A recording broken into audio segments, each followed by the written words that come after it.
ऐसे और वीडियोस देखने के लिए सब्सक्राइब बटन दबाएं।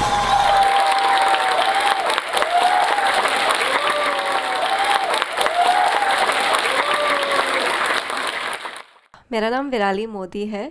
मैं 26 साल की हूँ। मैं मुंबई में रहती हूँ और मैं एक डिसेबिलिटी राइट्स एक्टिविस्ट हूँ और एक मोटिवेशनल स्पीकर हूँ।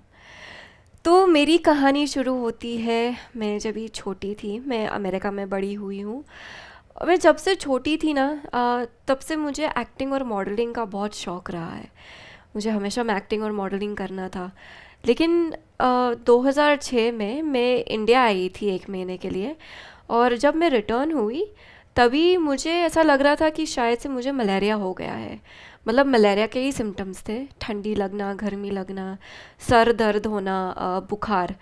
तो मम्मी और पापा डॉक्टर्स के पास लेके गए और डॉक्टर्स ने पैरासीटामोल, क्रोसिन दे दिया मुझे और बोला कि एक नॉर्मल सा वायरल फीवर है, अपने आप ही ठीक हो जाएगा, बहुत टेंशन लेने की ज़रूरत नहीं है। जब तक वो दवाई लेती थी मैं, जब तक उसका असर रहता था तब तक सब नॉर्मल था। जब उसका असर उतर जाता था तब तो फीवर चढ़ जाता था 103 104 तक। तो मेरे पेरेंट्स ने मुझे इमरजेंसी रूम लेके गए मुझे, और वहाँ पे उन लोग ने सारे टेस्ट्स किए, जैसे blood culture, urine culture, MRI, CT scan, सब नॉर्मल आया। एक स्पाइनल टैप भी किया, मतलब एक सुई लेते हैं और रीढ़ की हड्डी में डालते हैं, तो वो भी नॉर्मल आया। और मम्मी पापा ने उनको ये भी बोला कि वो इंडिया चली गई थी तो उनको शायद से मलेरिया भी हो गया होगा, तो आप मलेरिया की दवाई दे दो। तो डॉक्टर्स ने मना कर दिया, क्योंकि कोई टेस्ट सारे नॉर्मल थे। तो उसी रात मैं घर गई डिस्चार्ज होके, और मैं बाहर सो गई थी लिविंग रूम में। नेक्स्ट मॉर्निंग मम्मी आती है और सर पे ऐसे हाथ घुमाती है, और हलूसिनेशन स्टार्ट हो गए थे मेरे। मैं उठी और हलूसिनेट करने लगी।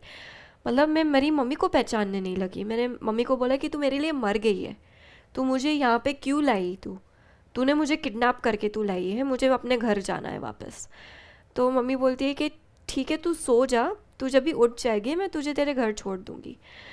तो मेरी नानी को बुलाया, मेरी नानी ने सेम थिंग किया, हाथ घुमाया सर पे। मैं उठी तो मैं एकदम नॉर्मल, कोई प्रॉब्लम नहीं था। तो मम्मी ने बोला ठीक है, तू उठ जा, तू ब्रश कर ले, नाश्ता कर ले, मैं तुझे हॉस्पिटल लेके चलती हूँ। तो मैं जैसे उठी, मैं चलने गई, तो मैं आड़ा टेढ़ा चल रही थी, मैं टेढ़ी से चल रही थी। ऐसे चल रही थी जैसे मैं बहुत ड्रंक हूँ, मैंने बहुत पिया है। और मैं वॉशरूम जा रही थी तो मैं यूरिन नहीं कर पा रही थी।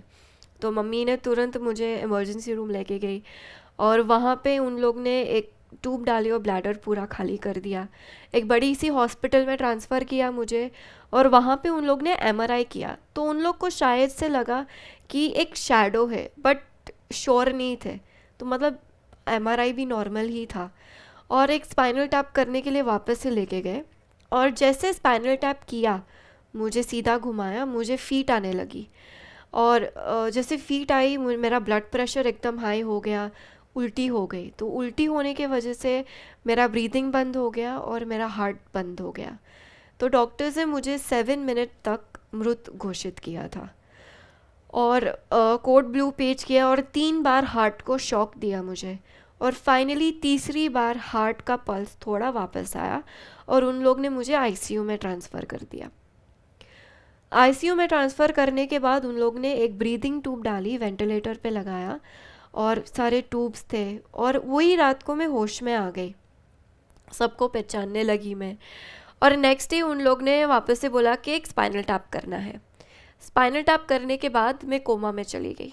मैं 23 दिन तक मैं कोमा में रही हूँ, और उसी दौरान में 2 बार वापस से डॉक्टर से मुझे डिक्लेयर डेड कर दिया था। एक बार तो मेरा ब्लड इतना निकल गया था कि हीमोग्लोबिन बिलो 4 चला गया और अपने आप ही ठीक हो गया था। और दूसरी बार बॉडी टेम्परेचर बिलो 90 डिग्रीज़ हो गया, वापस अपने आप ही ठीक हो गया। डॉक्टर्स को अभी तक पता नहीं है मेरे साथ क्या हुआ था। और 21 सितंबर को डॉक्टर्स की मीटिंग हुई थी, और वहाँ पे उन लोग ने बोला कि मेरा वेंटिलेटर का जो प्लग है वो खींचना है। मतलब वो लोग चाहते थे कि वो मुझे मार डाले। और मेरे पेरेंट्स थे उधर, तो मेरी मम्मी डॉक्टर्स के पैरों में गिर गई और उनको बोला कि 29 सितंबर को विराली का बर्थडे आ रहा है, हमें मनाना है, तो आपको कहीं से भी करके अब मुझे परमिशन चाहिए। डीन ऑफ मेडिसिन से परमिशन लेकर आए वो, और 29 सितंबर को पूरे फैमिली को बुलाया, पूरा रूम सजाया था मेरा, और 3:05 को मेरा जन्म हुआ था। और 3:05 को जैसे ही मैंने केक काटा, मैंने मेरी आंखें खोल दी। जैसे मैंने मेरी आंखें खोल दी, सब चिल्लाने लगे। डॉक्टर्स आया, डॉक्टर्स ने एवेल्यूएशन किया। डॉक्टर्स ने बोला कि ये अभी डेंजर से बाहर है, सब ठीक हो जाएगा। 20 मिनट के अंदर मैं वापस से कोमा में चली गई। 5 अक्टूबर को डॉक्टर्स ने एक ऑपरेशन किया, ऑपरेशन थिएटर में लेके गए, ब्रीदिंग ट्यूब निकाल के गले में से डाल दिया, और मैं कोमा में से बाहर आ गई। मैं जब भी कोमा में से बाहर आ गई, सब कुछ नॉर्मल था, लेकिन एक बात थी, नेक डाउन पैरालिसिस। गले के नीचे कोई भी अंग नहीं चल रहा था। 1 महीने बाद मैं हॉस्पिटल से डिस्चार्ज हो गई, घर आई मैं। मेरी हालत इतनी ख़राब थी कि अगर आप मुझे बिठाओ तो मैं गिर जाती थी, एक न्यूबॉर्न बेबी की तरह। और तभी मुझे पता चला कि मेरे जो सारे फ्रेंड्स हैं वो मेरे बारे में गलत बातें बोल रहे थे, जो मुझे पता भी नहीं था। मतलब मुझे पता भी नहीं है क्या बोल रहे थे, लेकिन मुझे इतना सुनने में आया था कि वो लोग मेरे बारे में कुछ ना कुछ बोल रहे। मैंने उनसे कांटेक्ट करने की भी कोशिश की थी, उन्होंने मेरा साथ छोड़ दिया, मुझसे बात ही नहीं कर रहे थे। तो आप ही सोचो, एक 15 साल की लड़की, उनकी सोशल लाइफ कुछ नहीं थी, फ्रेंड्स नहीं थे। मैं इतनी डिप्रेशन में आ गई थी, क्या बात नहीं पूछो। मैंने मम्मी को यही बोला कि मुझे जीने का कोई अधिकार नहीं है, मुझे नहीं जीना है। तो तभी मुझे मेरी मम्मी ने एक बहुत इम्पॉर्टेंट बात बोली है कि जब तक तू खुद को नहीं पसंद करेगी, तब तक तू कैसे एक्सपेक्ट करेगी कि दूसरे लोग तुझे पसंद करें। तू अपने आप को तू एक्सेप्ट कर कि ये सिचुएशन है, एक्सेप्ट करना सीख जा। Love your self. तू जब खुद को प्यार करेगी ना, तुझे किसी की ज़रूरत नहीं पड़ेगी। वो बात मैंने सुना, मैंने अपनाया भी वो बात। फिर मेरी 16th बर्थडे आई। 16th बर्थडे पूरा फैमिली के साथ मनाने वाली थी मैं। हम लोग रॉकी माउंटेन्स गए थे, वहाँ पे उन लोग ने कैबिन रेंट किया था। एक्सेसिबल नहीं था कैबिन, उन लोग की गलती है, एक्सेसिबल नहीं था। वहाँ पे हम गए और सब सीढ़ियाँ थी, तो वो लोग उठाते थे मुझे, मेरे फैमिली वाले। तो मेरे चाचा, वो लोग सब मिलकर उठाते थे, और वो मेरे पीठ पीछे बोलते थे, कितनी मोटी है, इसको उठाना पड़ रहा है, उसके वजह से हमारी पीठ में दर्द हो रहा है। ये मुझे सुनने में आया। फिर मेरे जो कज़न्स हैं, वो लोग मेरे साथ बात कर रहे थे, मेरे साथ खेल रहे थे। तो मेरी चाची, वो लोग बोलती थी उनको, वो लोग बोलते थे कि अरे विराली के साथ खेलना नहीं, वरना तू भी डिसेबल्ड हो जाएगी, तुझे भी इसके जैसे ही हो जाएगा। 16th बर्थडे थी, किसी ने विश भी नहीं किया, रोती थी मैं खुद को हेट करना लग गई थी, मैं नफ़रत करती थी अपने आप को। और तभी भी मैंने मम्मी को बोला, डिप्रेशन में आ गई थी, तभी भी मैंने मम्मी को बोला कि मुझे नहीं जीना है, कि क्या मतलब है। तो मेरी मम्मी ने वापस से मुझे एक बात बोला कि जो लोग तुझे प्यार नहीं करते, जो लोग तुझे एक्सेप्ट नहीं कर रहे, वो लोग इम्पॉर्टेंट नहीं है, और वो लोग को तेरे लाइफ में रहने का कोई अधिकार नहीं है। अगेन, तू खुद को प्यार करना सीख जा। Love your self, you will be much happier.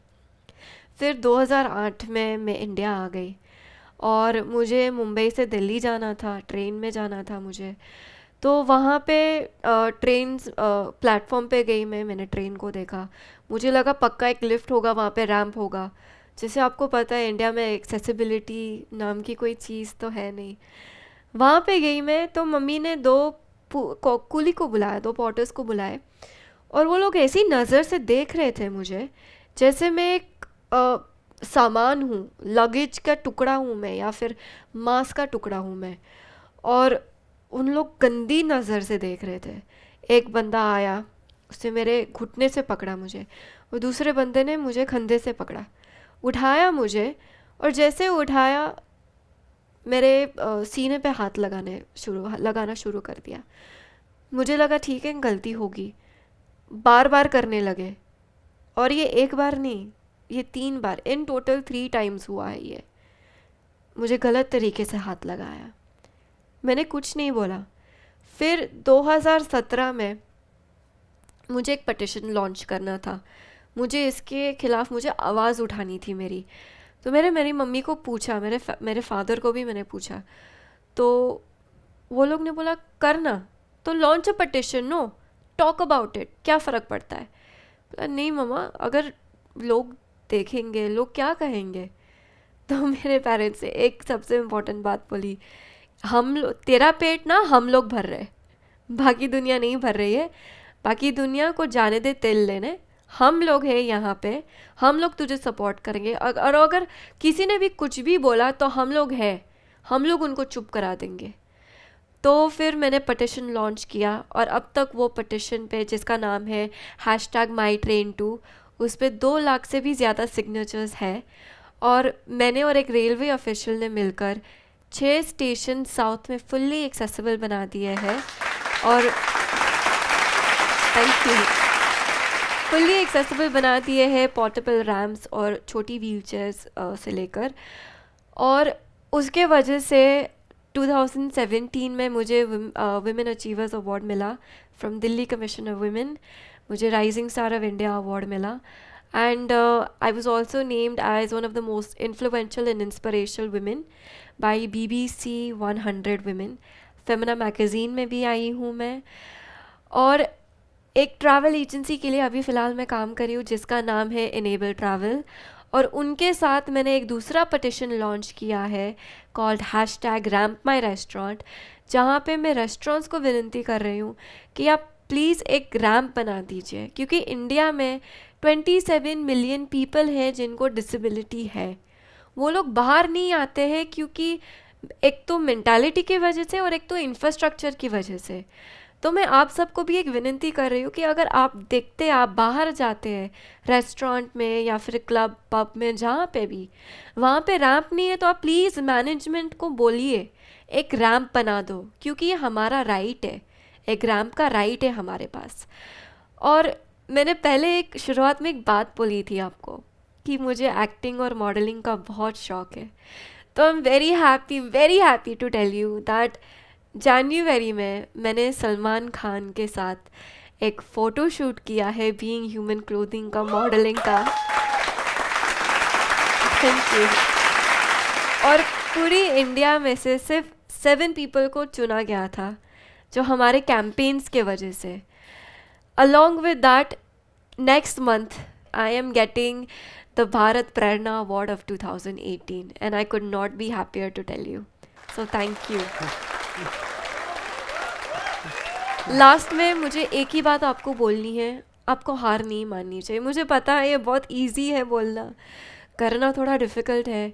अगर आप डिप्रेशन में हो और अगर आपकी लाइफ में ऊंच नीच हो रही है, जस्ट रिमेंबर कि एक फेज़ है लाइफ का, होता है, सबके साथ होता है। आपको हार नहीं माननी है, आपके अंदर जो ताकत है उसको बाहर निकालने की ज़रूरत है आपको। और just go with the flow, सब कुछ ठीक हो जाएगा। थोड़ा पॉजिटिव रहो, थोड़ा खुश रहो, थोड़ा स्माइल करो, अपने आप ही सब ठीक हो जाएगा। सो थैंक यू सो मच। इस वीडियो के बारे में अपनी राय नीचे कमेंट सेक्शन में हमें बताएं और अपने दोस्तों के साथ ये वीडियो शेयर करना ना भूलें।